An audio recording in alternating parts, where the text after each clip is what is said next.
Jimmy Butler going to the Sixers. Woj bomb. Just sent it out about 10 minutes ago. Wow. Okay. So Timberwolves were just had enough of Jimmy Butler, it looks like. They're like, we're losing games. Derrick Rose is somewhat having a renaissance this season. No one really saw that coming. And now you have Jimmy Butler going to the Sixers. I think they got him for Saric and Covington, and I just saw like Justin Patton as well. So interesting. It looks like from a Sixers perspective, my first initial thoughts are they seems like they lost some depth. Covington and Sarge were very solid players. I think they were starters. I don't follow the Sixers, but it looked like they were starters this season. So having Jimmy Butler, I think Jimmy Butler is better than both of them. But to me, you lost some. So which the Sixers had a problem with releasing Bellinelli and Ilyasova at the start of the season. So to me, you can tell the Sixers are definitely a very top-heavy team. So we'll see how that plays out throughout the duration of the 82-game season. And looking at it from a Timberwolves perspective, I'm not exactly sure what the direction of the Timberwolves are. Sure, you got Karl Anthony Towns, Andrew Wiggins, you got those guys, but it's like, do they truly think they can get them to the promised land? And also, what is truly their ceiling this season? Like, can they? I don't think the Timberwolves are a playoff team. I really, they barely got there with Jimmy Butler. They barely got there. Just remember, they had to win the last game of the season against the Nuggets just to make the playoffs. So, I'm not exactly sure what the Timberwolves' plan is. They seem to be very dysfunctional. Their owner, I think Glenn Taylor is his name. I just don't really see a clear direction with the Minnesota Timberwolves. So, yeah. So those are just my thoughts. I still don't think the Timberwolves are making the playoffs. There's just too many teams this year. Like the Nuggets are definitely going to replace them in the playoffs this year. There's just other teams that are just clearly better, and I could totally see the Timberwolves being blown up in the next year, 2 years. So, yeah. From a Sixers perspective, I think this kind of just cements them as the third best team in the Eastern Conference. I still believe Boston is the best team. Sure, they're not playing like it right now, but to me, they have the most depth. They have the most talent overall, 1 through 9. So I believe Boston will still come out and be the number 1 seed. Toronto, to me, is the clear number 2 seed. I don't know. Some people are like, oh, it's Philly. Oh, it's Toronto. Oh, no, I think it's Toronto. Kawhi Leonard, to me, is a difference maker on that team. He is better than DeMar DeRozan. Kyle Lowry is playing that way. But the real question is, will Kyle Lowry show up in the playoffs? That's been the question with the Raptors. The Raptors are like, no, we're going to win 60 games. We're going to set franchise records during the regular season.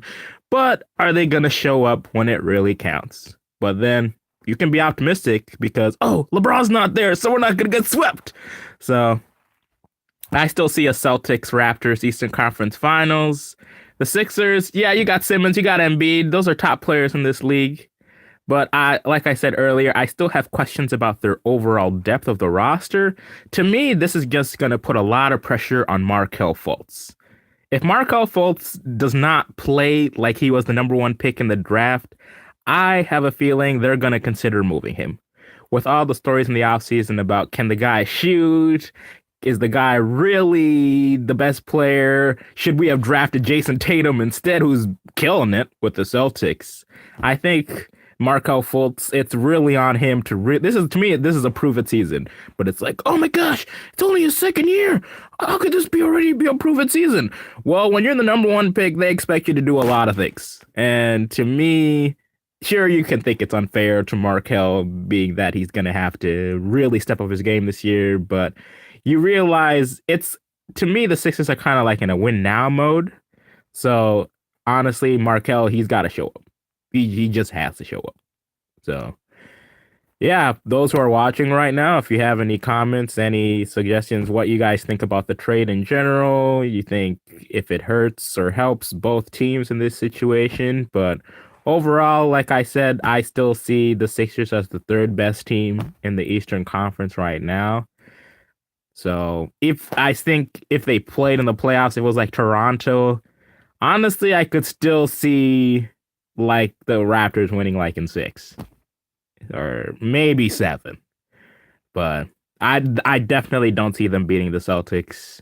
They could beat everyone else. Sure, you got like the Pacers and who else is in there? Pistons and I don't remember the rest of the Eastern Conference teams right now, but to me, they're still the third best team. Minnesota, I didn't see them making the playoffs with Jimmy Butler this year anyway. If anything, they digressed. So I think they might be just trying to blow the entire thing up, just going to a big rebuild mode. Tom Thibodeau, I think his days are numbered. I, it, I could either see him getting fired during the season or at the end of the season. I think they just got to blow it up. And honestly, they might have to consider building around Derrick Rose. Is that realistic? Derrick Rose? Wow. To me that's all credit to Derrick Rose. Coming out there, doing his thing, getting 30, getting 50 points. I mean, Derrick Rose has shown people that he can still play in this league. He can still ball. He's still got some production.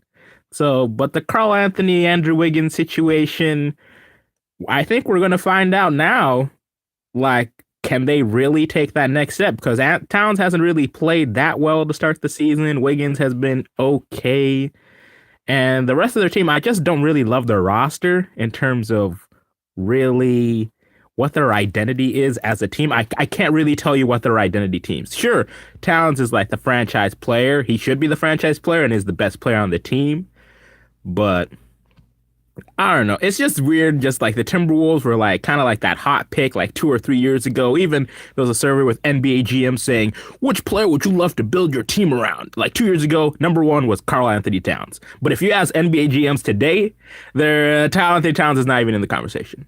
So that's just the thing about the NBA. Things happen. You have short amount of time to win. And if you're not careful, 2 years, boom, it's gone. Windows for championships, windows for opportunity, windows to be successful, they close. People don't realize that. It's like, oh, they're just on rookie deals, rookie contracts. And then once, eventually, players need to get paid, and eventually rosters change. And as a result, you turn from a team coming into last season, people thought was going to be a top 4 seed, and they played like that until Jimmy Butler got hurt. Then they digressed to 8, and then just really wasn't competitive against the Rockets. So those are just my thoughts about it. My initial reaction to Jimmy Butler being traded to the 76ers. So, thanks. Have a good day.